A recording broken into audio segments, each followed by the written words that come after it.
ولیہ والصلاة علی نبیہ اما بعد فاعوذ باللہ من الشیطان الرجیم بسم اللہ الرحمن الرحیم ان اللہ لا یغیر ما بقوم حتی یغیروا ما بانفسہم صدق اللہ العظیم وصدق رسولہ النبی الکریم الرؤوف الرحیم بعد الحمد والصلاۃ میرے واجب الاحترام ذوی الاحتشام استاد محترم اور میرے ہم مکتب ساتھیوں السلام علیکم ورحمۃ اللہ وبرکاتہ۔ آج جس عنوان پہ مجھے الفاظ مترشح کرنے کا موقع مل رہا ہے وہ ہے پاکستان کا مطلب کیا۔ وفا کے خوگر وفا کریں گے یہ طے ہوا تھا، وفا کے خوگر وفا کریں گے یہ طے ہوا تھا، وطن کی خاطر جیے مریں گے یہ طے ہوا تھا، بوقت ہجرت قدم اٹھیں گے جو سوئے منزل، بوقت ہجرت قدم اٹھیں گے جو سوئے منزل، تو بیچ رستے میں دم نہ لیں گے یہ طے ہوا تھا، خدا کے بندے خدا کی بستی بسانے والے، خدا کے بندے خدا کی بستی بسانے والے، خدا کے احکام پر چلیں گے یہ طے ہوا تھا، اور کسی بھی الجھن میں رہبروں کی رضا سے پہلے عوام سے اذن عام لیں گے یہ طے ہوا تھا، اور تمام تر حل طلب مسائل کو حل کریں گے، جو طے نہیں ہے وہ طے کریں گے یہ طے ہوا تھا۔ ذی وقار چشم فلک گواہ ہے کہ آج سے 1400 سال قبل سرائے عرب کی تپتی ریت سے ایک قوم لا الہ الا اللہ کا پیغام لے کر اٹھتی ہے، طوفان حق بن کر باطل کا سینہ چیرتے ہوئے پورے عالم پر چھا جاتی ہے، جھوٹ اور مکر و ریاکاری کے فلک بوس ایوان ایک آن میں تنکوں کی طرح بکھر جاتے ہیں، وہاں کے تپتے صحراؤں ظلم و ستم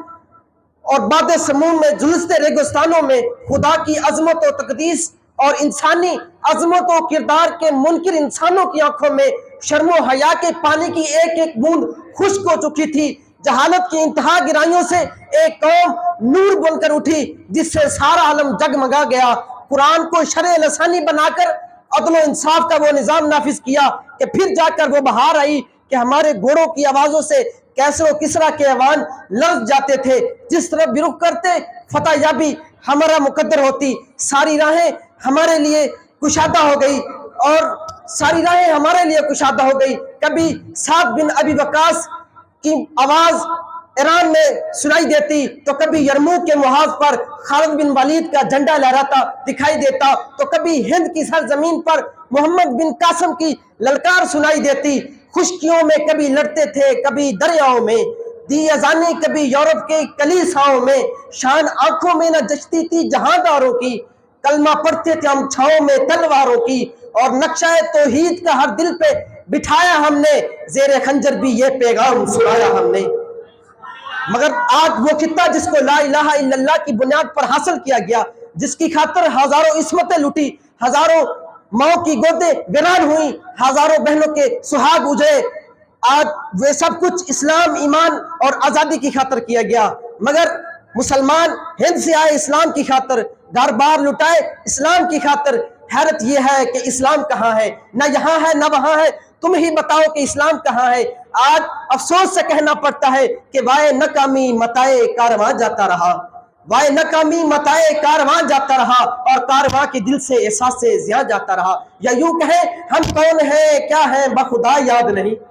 ہم کون ہیں کیا ہیں بخدا یاد نہیں، اپنی اسلاف کی کوئی بھی ادا یاد نہیں، ہیں یاد تو کافر کے ترانے اب تک نہیں، یاد تو کعبے کی صدا یاد نہیں، اور بنت حوا کو نچاتی ہے سر محفل، کتنے سنگ دل ہیں کہ رسم حیا یاد نہیں۔ پاکستان یوں نہیں حاصل کیا گیا، یہ تو اس باپ سے پوچھو جو اکیلا یہاں آیا اور اس کے سارے بیٹے راستے میں قتل ہو گئے، اس ماں سے پوچھو جس کی گود سے لال چھین کر کرپان پر چڑھا دیا گیا، اس بہن سے پوچھو جس کے بھائی کے پیٹ میں خنجر گھونپ دیا گیا، ان کے دل و دماغ میں ایک ہی بات تھی کہ ہم جب وہاں پہنچیں گے تو لا الہ الا اللہ کی بہاریں ہوں گی، ہمارے گھروں میں اسلام کی رونقیں ہوں گی،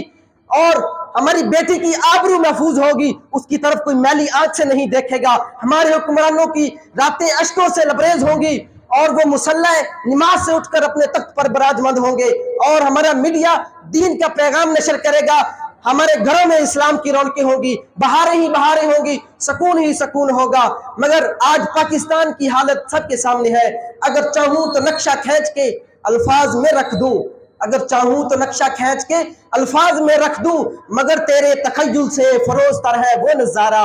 گوا دی ہم نے اپنے اسلاف سے جو میراث پائی تھی، سریا سے زمین پر آسمان نے ہم کو دے مارا، سریا سے زمین پر آسمان نے ہم کو دے مارا۔ آج عالم اسلام پر نظر دوڑائیں تو دل خون کے آنسو ہوتا ہے،